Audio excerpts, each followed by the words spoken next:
harsh realities of life have taken toll. Even Jesus Christ forsake my soul. Please tell me what price to pay to make it whole. Take control. I'm making dough, but not enough to blow. J.O.'s, they lost my flow, but they yo, I don't trust the soul. That's all I know we need to. These evil streets will meet you halfway. What's going on, ladies and gentlemen? My name is Matthew Putterman. I'm here with my MMA News. I'm alongside my good friend, John Poli, who also works for my MMA News. Today, we are going to be breaking down the return of Bellator at Bellator 242.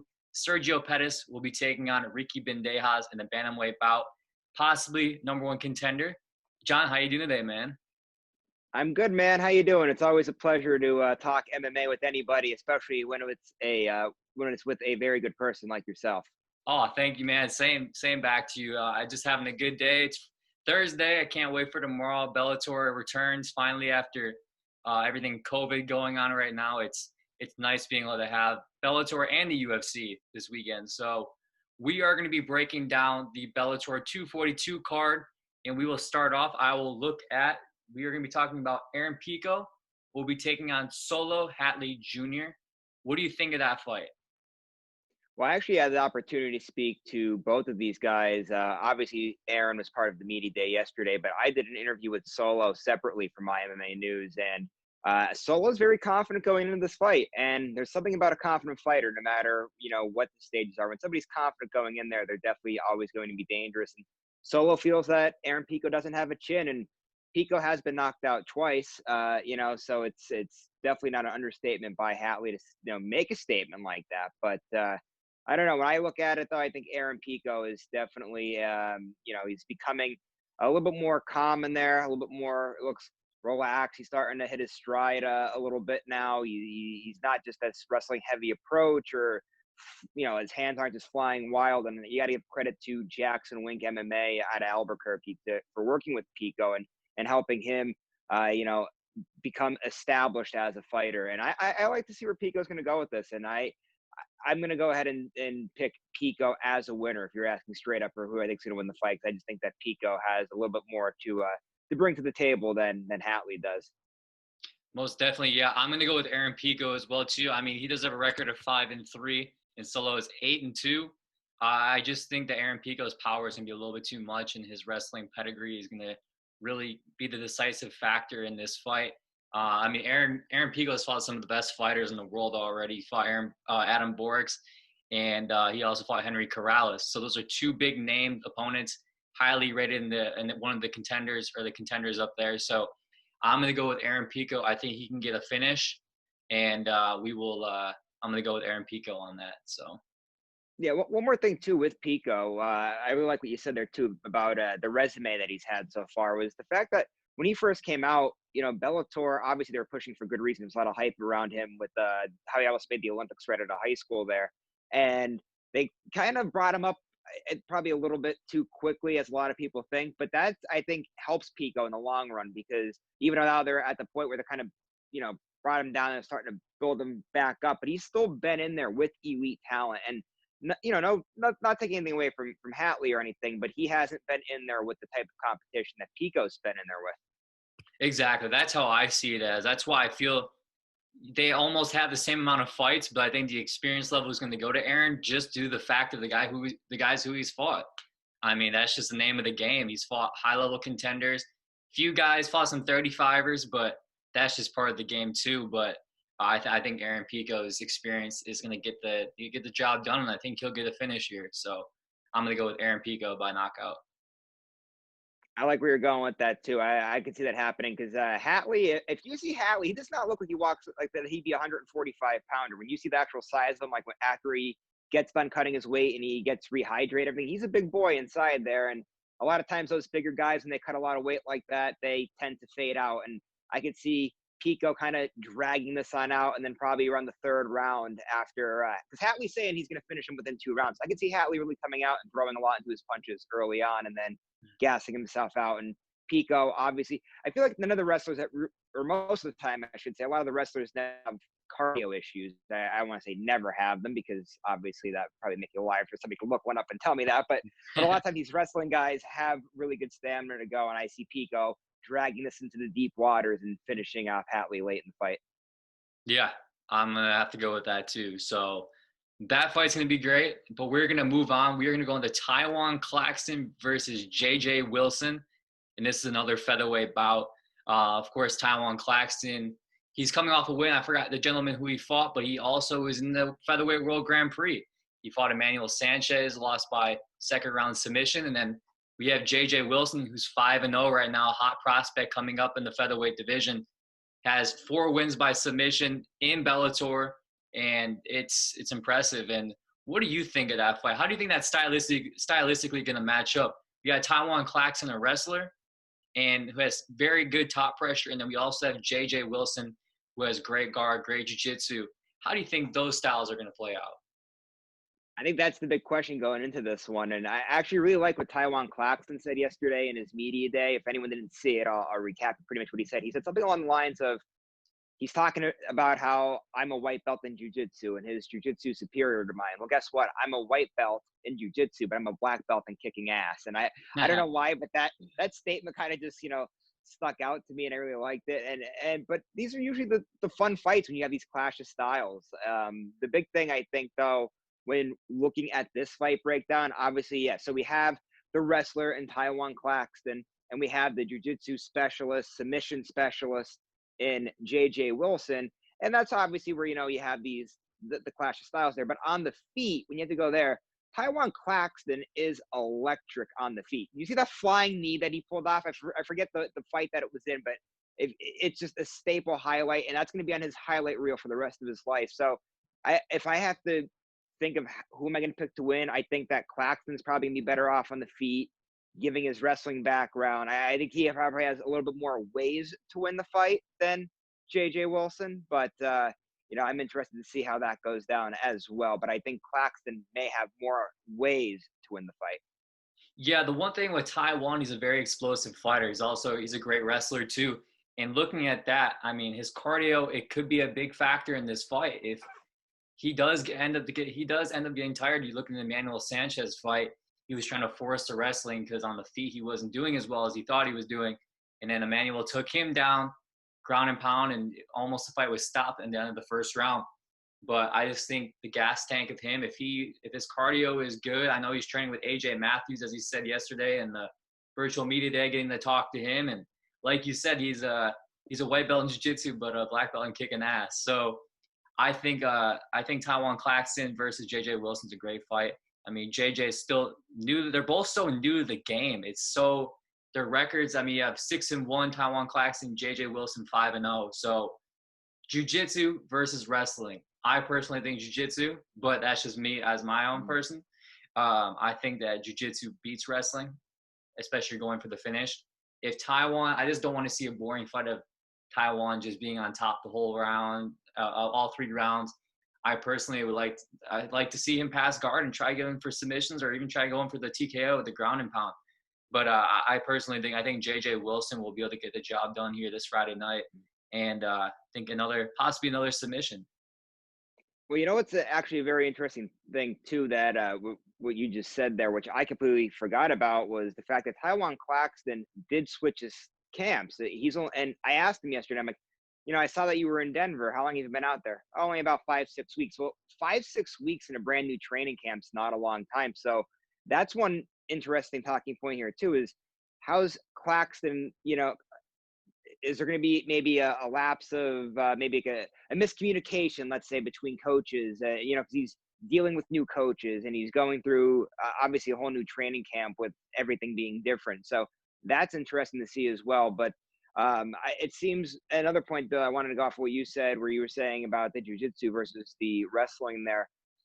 Claxton, and this is just taking what he says at face value, he feels very confident that Wilson will not take his back. And he's saying that's the only way that he's going to get submitted is if Wilson takes his back, which is something that I'm interested to see too. Can there be a passing of the guards there and see what happens there as well? But taking what Claxton says at face value, is he's saying that the only way he's going to get submitted is if his back gets taken.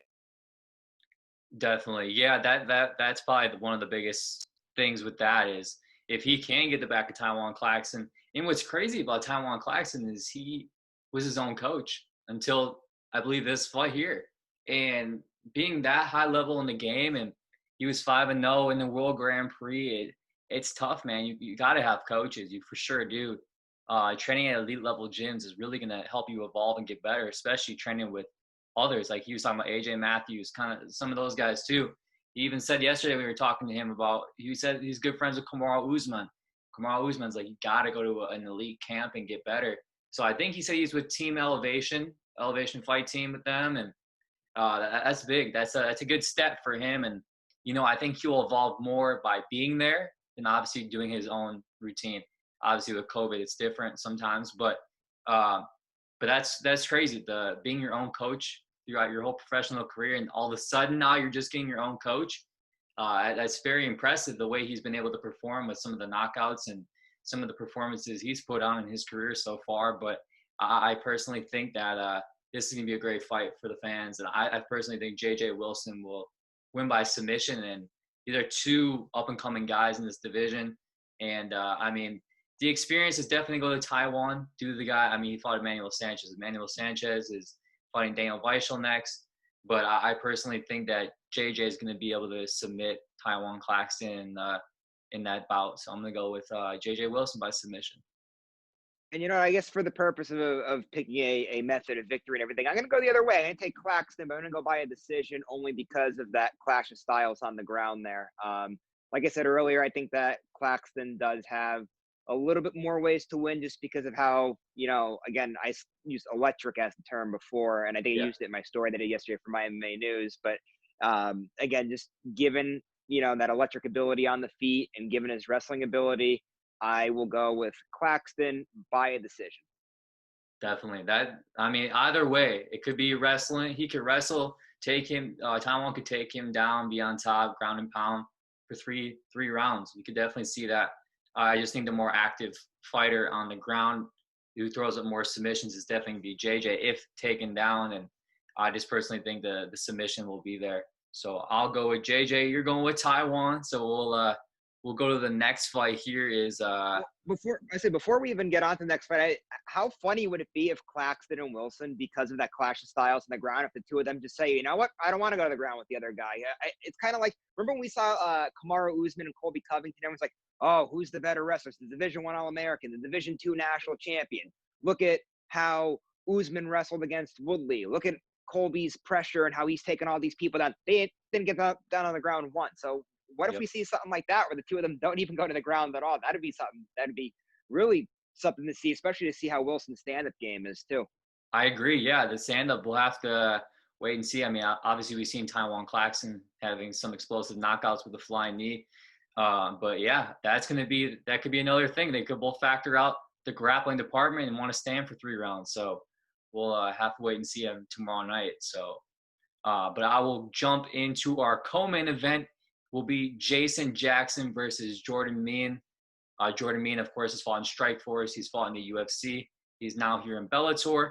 And Jason Jackson, I believe, is the former VFC welterweight champion, I believe. And he'll be welcoming Jordan Mein here in Bellator. So what do you think of this fight? Yeah, this is definitely something that's interesting. And, you know, usually I like to go with experience in these types of fights. So a lot of times I would take a veteran like Jordan Mein over somebody that's doesn't have as many fights in their belt as Josh Jackson. But the only thing is, Mein's been off for a long time too. And yesterday in his virtual media day, he talked about that he's had, was it 2 or 3 knee surgeries? I think it was 2 knee surgeries that he's had. So how's that knee going to hold up? You haven't been in there in a while. Not only that too, but we've seen a lot of times with these UFC veterans, when they come into Bellator, they kind of have that target on their back. And the Bellator fighters want to get that jump over on somebody that's been a UFC veteran. And I don't know if it has something to do with the octagon, with the corners versus the circular Bellator cage, but it always seems like the UFC fighters coming over to Bellator a lot of times in their first outing doesn't look so clean in their first Bellator outing. So that's another point too that's interesting to see. But this one's a tough one, man. It really is. So I'll ask you for your pick first. I know you asked me to go first, but I gotta throw it back to you. I want to know what you have to see. I want to see your breakdown first before I make my pick, because I'm still on the fence about this one.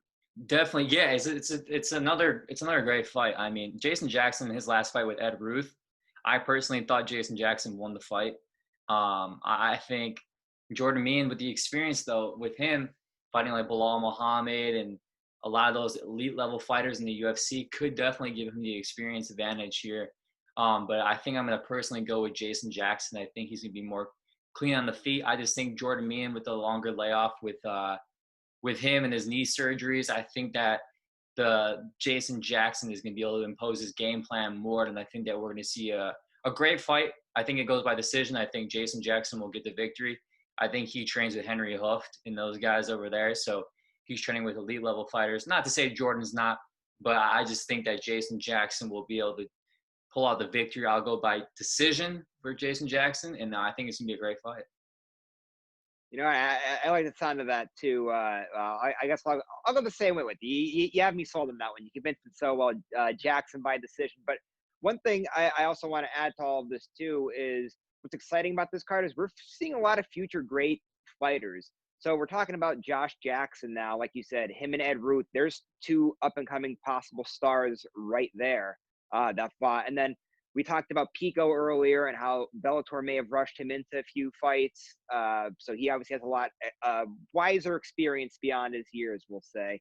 And then Tywan Claxton, the same thing too. A guy that didn't have any coaches qualifies into making the featherweight Grand Prix. So really what's exciting about this card is the future of mixed martial arts may be on display in this whole entire card. We even get to the main event, you know, we're talking about all these up and coming possible stars, but anyway, yes, I'll go with Jackson too by decision. I like what you said there. And Henry Hoof's been doing a fantastic job over the last few months or even few years, even developing a lot of great fighters. Usman was obviously there for the longest time. And, you know, Gilbert Burns, now we're seeing Burns having a lot of success. So, you know, I like what he's been doing. Josh Jackson training down there. We'll go Jackson by decision. I'll take that as well.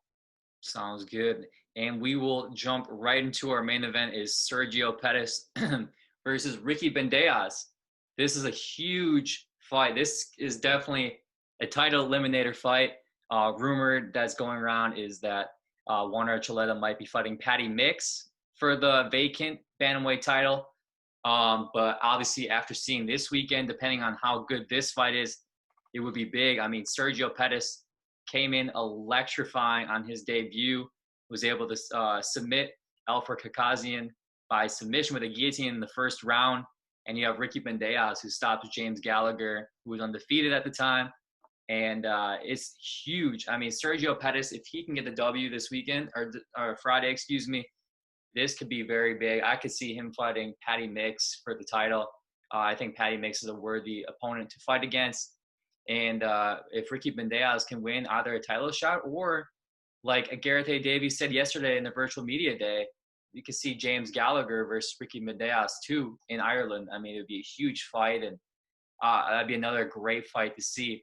But I think Sergio Pettis, training at Rufus Sport his whole life, training with Duke Rufus, Anthony Pettis, along those guys, Emmanuel Sanchez, all those guys, I think that Sergio Pettis is going to be the faster fighter here, especially being at 135 pounds.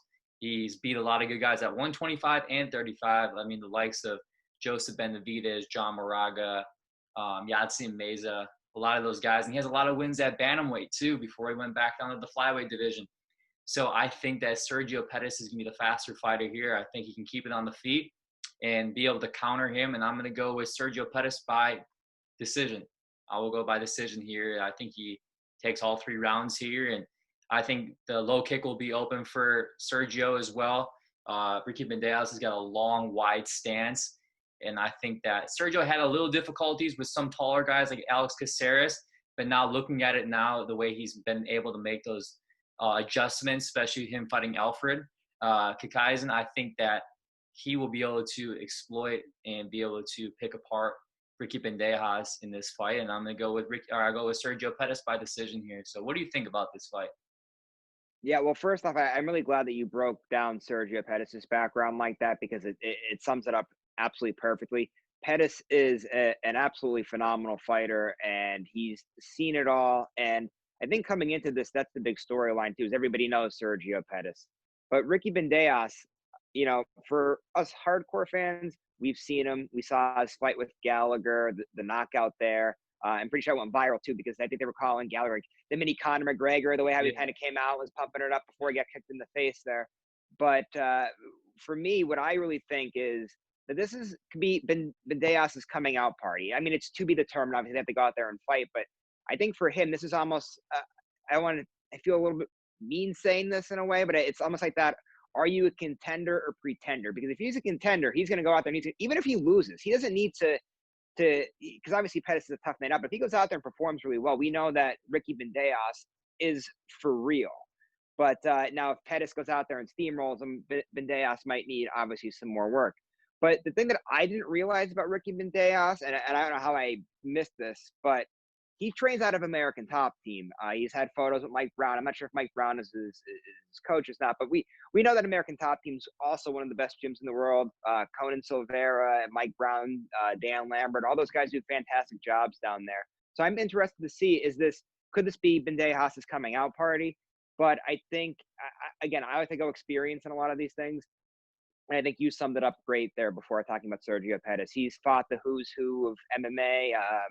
He's got to win over Joseph Benavidez. Let's not forget Henry Triple C Cejudo there. I know he lost him, but he's been inside of a cage with him and fought him. He's had a lot more bigger fights. So I'm going to go with Sergio Pettis as well, probably by decision.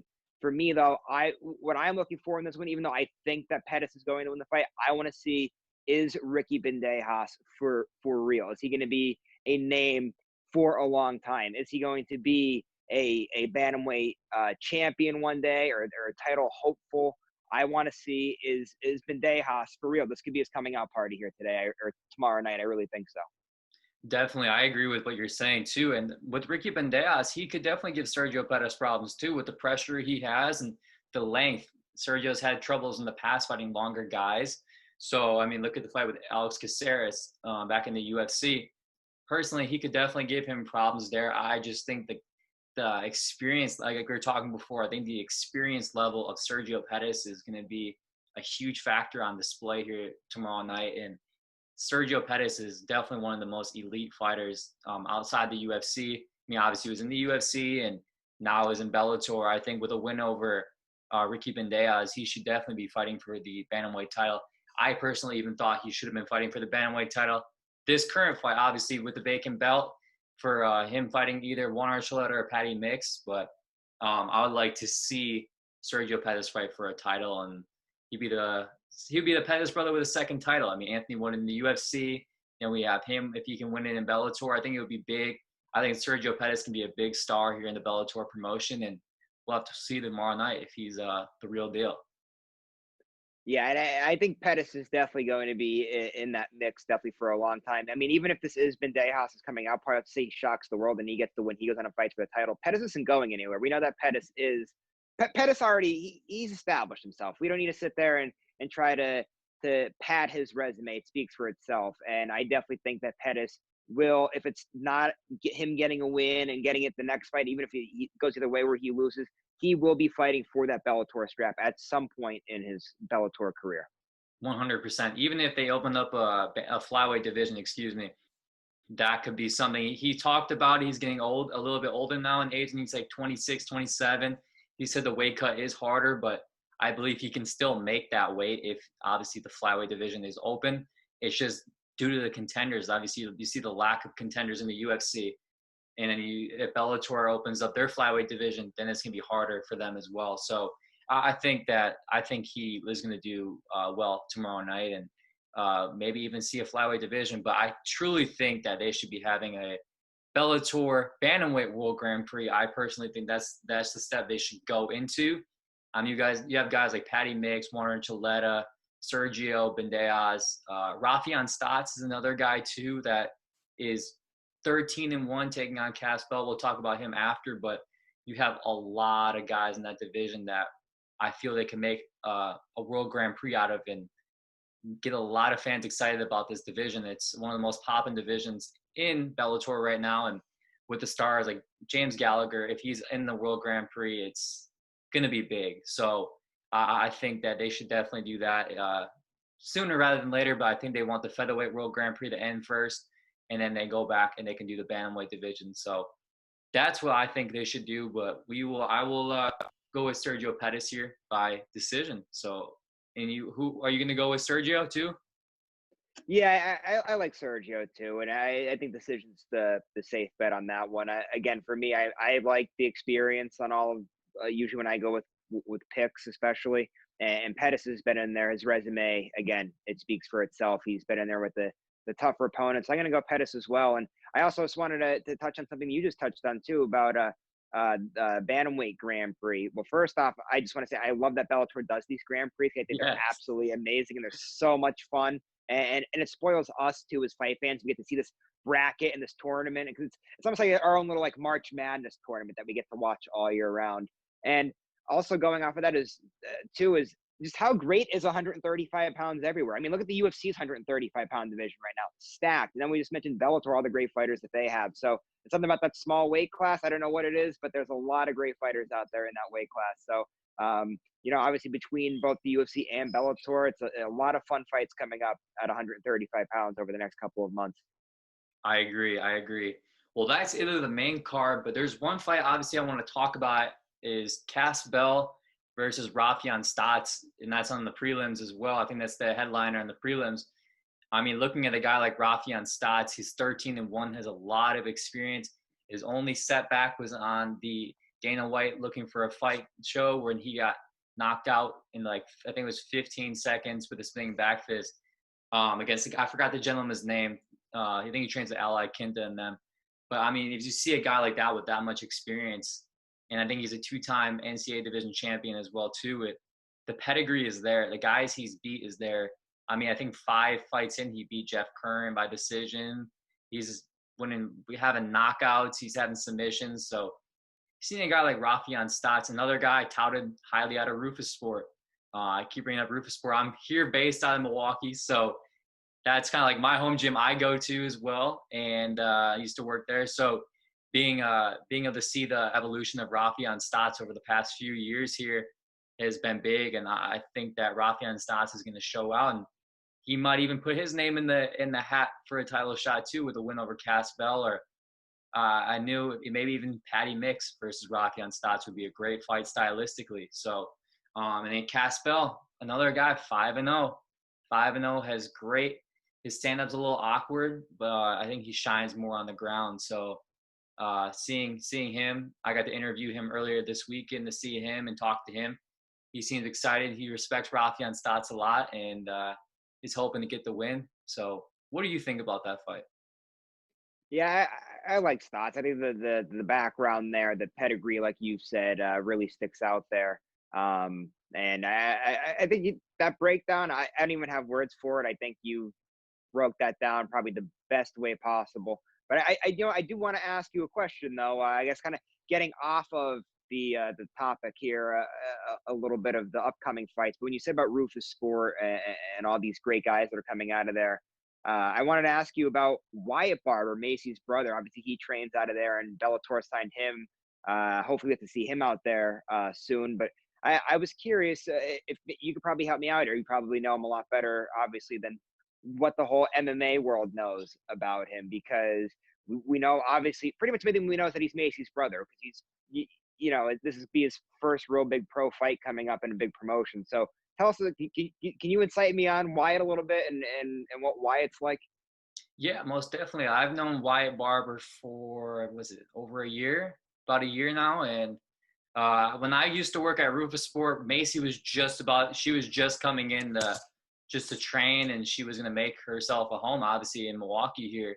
And getting to know Wyatt over the past year and a half or so has been nice. He's a great guy. I think he can definitely be a huge contender in Bellator. He's I think he's 18 years old, so he just signed big stars. Will be a big star, I should say. I mean, the younger brother, Macy Barber, that's a big name to live up to. So I think that Wyatt will be able to do well, especially with the people he's training with at his age. All the sky is the limit for him at this moment. And I think that Wyatt Barber, we could definitely see. I want to see his debut soon. I think he posted on Instagram that he wants to get in there and fight. So maybe even during this time of COVID, he might even get his debut. So, I mean, it'll be a little bit different without fans for him. But, I mean, all the fighters are kind of adapt to that as well right now. But I think Wyatt Barber could be another big star that Bellator wants and they would like. He's only got one amateur fight. I think he got first round TKO in the LFA. So, and then Bellator obviously offered him this deal. And you're 18 years old. Why would you not? The money's right. I'm not going to go into all that, but everything seems right. But I think that Wyatt Barber can definitely be a big star in Bellator if they not pick his fights, but obviously build him properly throughout his career. And I think we could see another big star out of the Rufus Sport camp here in Milwaukee. Yeah, I absolutely love Wyatt and Macy both. I guess a quick backstory. I'm a big fan of Chael Sonnen. I'm sure you probably listen to Chael Sonnen stuff all the time. I'm a big fan of all of his YouTube clips and everything. When Macy first really jumped out to me was she was actually on Chael's YouTube channel. And I was like, who is this girl? Like, Chael's calling her a possible future champ and all that. And that's when she started coming out with she wants to be the youngest champion in UFC history, break John Jones' record. I'm like, whoa, break John Jones' record. That's a big thing. Well, who is this girl? I'm looking into her. I'm like, oh, wow, this girl has a lot of talent here. So that's where I first got to, my mind or my eye got caught by Macy Barber. And then I've been following her along. And then obviously she's so close with her brother. And then he got signed with Bellator. So if the Wyatts are doing, or if the Barbers are doing anything, whether that's Wyatt or Macy, I'm in, I'm sold, I'm all about it. And I'm Team Barber. I'll put it that way. I'm Team Barber. Yeah, most definitely. I think that it was the right choice for them to come here to Milwaukee and train with Duke Rufus, Daniel Vonderlei, Scott Cushman. So that trio there in that gym is something. It's a sight to see, and especially when I worked there for 3.5 years, it was getting to see the evolution of everyone's game evolve was huge. And one of the guys that really stood out to me the most was Emmanuel Sanchez. I've known Emmanuel Sanchez for about 5 years plus now, and seeing an evolution like that of someone that started off in Bellator. I mean, he did well, and he fought Pat Curran, had a setback, and then 3-fight win streak, everything like that. Seeing the evolution, it's really nice being able to see the evolution of a lot of these fighters here. But I think Emmanuel Sanchez stood out to me the most out of all the guys and women there, of course. And got guys coming up like Christian Rodriguez, who fought for Bellator. He made his debut Bellator 221, and he wasn't signed from Bellator, but now he's 3-0 with 3 first-round finishes. You got Brian Bautista, who just won in Combates, so another guy to look out for as well. But I think the Rufus Sport Camp's producing a lot of great fighters, up-and-coming fighters now, and we should be seeing them in the big show here very soon. It's like the Duke Rufus second wave coming everybody's way. Isn't a lot of good up-and-coming fighters here. We've obviously had his first wave there. Anthony Pettis, obviously Sergio coming through the mix now. Obviously, he's close to fighting for a title now. We know obviously all of his original guys throughout the years, but I think we're seeing that second wave come through Duke Rufus. And that's a credit to him as a coach too, that he's able to produce all of these up-and-coming fighters too. It's not all about just these original guys that are been there, done that type of thing. He's evolving as a coach and evolving with the game and helping out all these young fighters to get better and better each day. Exactly. That's how I see it as. I think Duke Rufus is one of the best coaches in the game. And one of the most underrated striking coaches is definitely Scott Cushman. He's coached on The Ultimate Fighter when Anthony was one of the coaches against Gilbert Melendez. You got a bunch of guys like that. Daniel Vonderlei is the jiu-jitsu coach there, but I won't talk too much more about the Rufus Sport guys. I know that's a whole nother, we could have a whole nother half hour, 45-minute conversation. I can keep going on. That's my second home essentially. So like those guys, I know them over there, and they're great people to me. And they know what I'm doing is obviously my future, wanting to be a reporter and journalist here, and they love it and they support me a lot. So I thank God for those people in my life. So that's what I have going on. That's what I think all these fights this weekend for Bellator. I mean, they're back in action at Bellator 242 live from the Mohegan Sun on the Zone. And if you want to go ahead, my man, if you want to like give yourself a shout out, if you want to let people know where to follow you, you got a YouTube channel too. Check out your best work, and go ahead, and the floor is yours, man. Yeah, man. Thanks. I appreciate that. I actually did have up on my screen. I did have at one point, there was my little logo with my username and all that. I have no idea why my computer decided I was going to stop you and be like, hey, do you want to just click your computer real quick? But I was like, nah, we're rolling with it. Yeah. Right? Yeah, that was the thing. We were such a good group. I was like, I'm just going to slide over and shut the TV off to be easier. But if anyone didn't catch that earlier, you can follow me on Twitter and Instagram. It's just at Eric Poli, all lowercase. And yeah, you'll be able to see my YouTube videos too through there, because I'm always posting. If I have a video, I usually have that link right there in my bio, so you'll be able to get my my YouTube channel by just checking out my Instagram and my Twitter account as well. So thank you. I appreciate you letting me give that plug there. I appreciate that. Anytime, my man. Well, this is John Eric Paul, and this is Poli, excuse me, and this is Matthew Putterman signing out with mymmanews.com. And I always like to say, I like to thank my Lord and Savior Jesus Christ every time. And thank you for joining me, man. It's grateful to be able to talk to a different perspective of this great MMA game. And I'm definitely excited for Friday night. And I hope you have a great day and stay blessed. Thanks, man. I appreciate that. You too. God bless. And this was so much fun. We need to do this again. We should have another breakdown before another upcoming fight too. This is a lot of fun. I could definitely do this again. And thank you so much for reaching out and having me on. I really enjoyed doing this. I appreciate it. Thank you. No problem, brother. It was good to talk to you, and I will talk to you soon. Need you alive, trying to survive illegal. I'll leave you lost, mount you on the cross, whip you like a horse, sacrifice your life to a higher force, then I'll stomp your corn.